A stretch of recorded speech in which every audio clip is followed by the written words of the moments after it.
नमस्कार मंडळी, चैत्रास किचनमध्ये सर्वांचं खूप खूप स्वागत आहे। उपवासाचे पदार्थ या शृंखलामध्ये आज मी वरी तांदळाचे डोसे दाखवणार आहेत। तर या डोस्याला काय काय साहित्य लागेल ते आता बघूयात।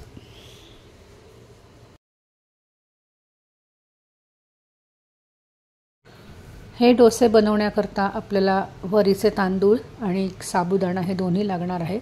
तर 1 कप या मापाने मी 2 कप वरीचे तांदूळ घेतलेले आहेत आणि अर्धा कप आपल्याला साबुदाणा लागणार आहे।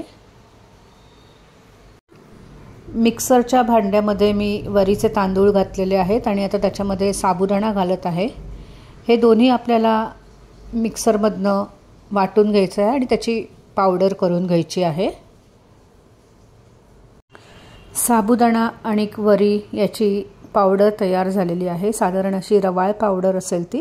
त्याच्यामध्ये मेजर कपच्या 1 कप मापाने आपल्याला दही आणि थोडंसं पाणी घालून हे परत एकदा मिक्सरमधनं फिरवून घ्यायचे आणि डोस्याचं बॅटर बनवून घ्यायचे। डोस्याचं बॅटर तयार झालेलं आहे, ते मी पातेलीमध्ये काढून घेतलेलं आहे। परत एकदा ते छान मिक्स करून घेत आहे आणि त्यानंतर हे साधारण 10 ते 15 मिनिटं रेस्टिंगला ठेवायचं आहे। हे बघा, नेहमीसारखंच डोस्याचं जसं बॅटर होतं तसं तयार झालेलं आहे। छान स्मूथ असं हे बॅटर तयार झालेलं आहे। तर हे मी आता 15 मिनिटं रेस्टिंगला ठेवत आहे। डोस्याचं बॅटर रेस्टिंगला ठेवले तोपर्यंत याची चटणी बनवून घेऊया। तर मी इथे साधारण 2 मूठ कोथिंबीर घेतलेली आहे, 1 मूठ शेंगदाणे, 1 चमचा जिरं आणि 1 हिरवी मिरची घेतलेली आहे। आता मी याच्यामध्ये शिवाय चवीनुसार मीठ आणि साखर घातलेली आहे। कोथिंबीर घालायची आहे आणि हे मिक्सरमधनं फिरवून घ्यायचं आहे। याच्यात कोथिंबीर घातल्यानंतर सर्वात शेवटी मी आमटा करताना पाव वाटी ताक घालत आहे। तर ताक घालून झाल्यावर हे आपण मिक्सरमधनं फिरवून घ्यायचं आहे आणि चटणी बनवायची आहे। चटणी तयार झालेली आहे। आता याला वरनं मी फोडणी देत आहे।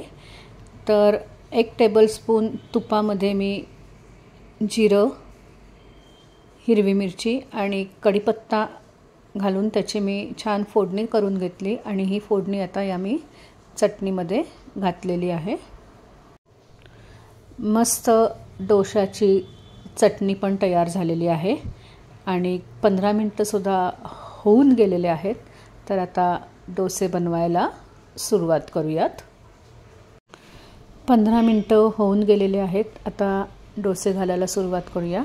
मगाशी याच्यामध्ये मी मीठ घातलेलं नाही आहे, त्यामुळे आता याच्यामध्ये चवीनुसार मीठ घालत आहे। मीठ घातल्यावर हे छान मिक्स करून घेऊया।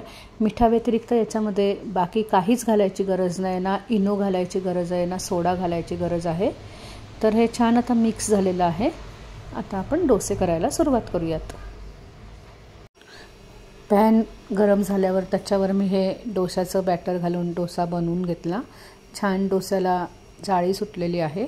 आता याला साईडने छान तूप सोडायचं आहे आणि मस्त खरपूस असा डोसा बनवून घ्यायचा आहे आणि अशा प्रकारे सगळे डोसे बनवून घेऊयात। मस्त गरमागरम जाळीदार मऊ असे आपले हे उपवासाचे वरी तांदळाचे डोसे आणि त्याच्याबरोबर छानशी चटणी तयार झालेली आहे। तेव्हा नवरात्रीमध्ये तुम्ही हे डोसे नक्की करून बघा। धन्यवाद।